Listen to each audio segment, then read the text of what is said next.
Hello guys, Null'n here, and I'll be covering a little mini tutorial where I will be covering amplified damage hitboxes. Now, I would like to show an example of what this means. So as we see here, Grandbag takes exponential damage each time we punch him. Each attack here is obviously more than just 2 damage a hit, as Jab 1 would have suggested. Now, if we kill Grandbag here real quick, send him off to the void, we can see how much our damage has increased by. 32 damage. I'm no mathematician, that's more than 2. Now, as some of you may know, traditionally you cannot make your hitboxes variable damages. However, with this new technology that I'm about to display upon you guys, you will be able to create variable based hitboxes. Now, as you can see here, there's a little setup on Jab 1 where we have 2 hitbox keyframes, and I will go over each keyframe for you guys to show you how I created this effect.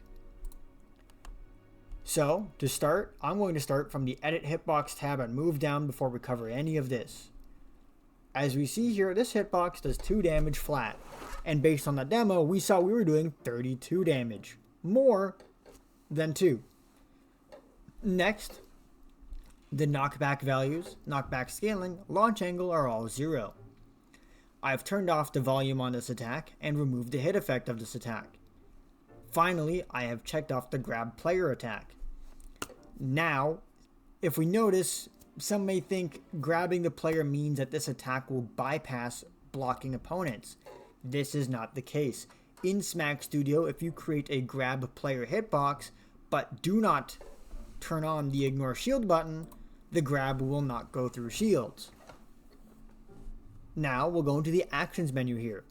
We have an action that'll go to and play 5 whenever the hitbox is activated, and on frame 5 we have the new keyframe.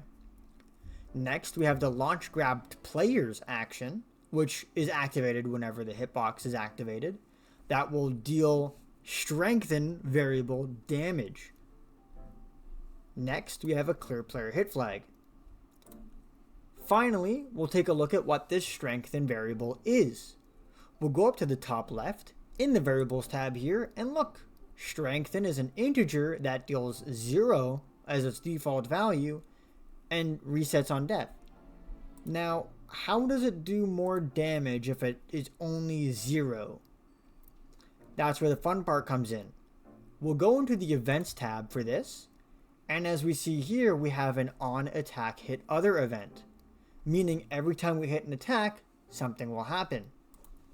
So, every time we hit an attack, we will add 1 to the value of the strengthen variable. This means when we hit the attack, it'll be 2 to start because initially the value is 0. But then when we hit again, the value will be 4. You may think it's 3, but it's 4. Simply because the value is 1 after you hit the attack, and then it's 2 when you hit the attack again, registering it as 2 plus 2 is 4. Now, all that's fine and dandy, but what about this extra keyframe that has been hiding in the background, taunting you guys? Well, this here is simply just a knockback and hit stun hitbox. Here we have 0 in the damage. We have 1.5 on the base knockback, 0.01 on the scaling, and then all of this here, which is our hit sounds, volumes, hit effects.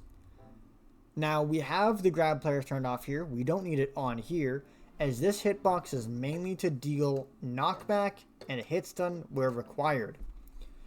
Now, the reason why we have it as the shortest window on here is just in case somebody runs into the hitbox late, they're still getting hit by the amplified damage, and then they're going to go deal a knockback.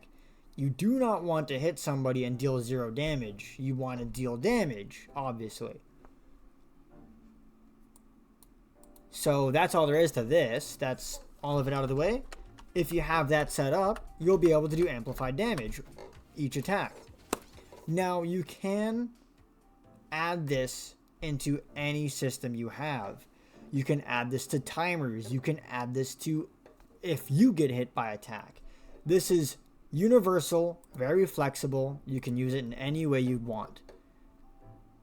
This is mainly just to show you how to create a hitbox that can deal variable damage. That's all for me today, guys. I will have some more videos out in the future. I'll try to keep posting more regularly. I have some big projects coming up. Thank you guys for watching. See you all in the next video.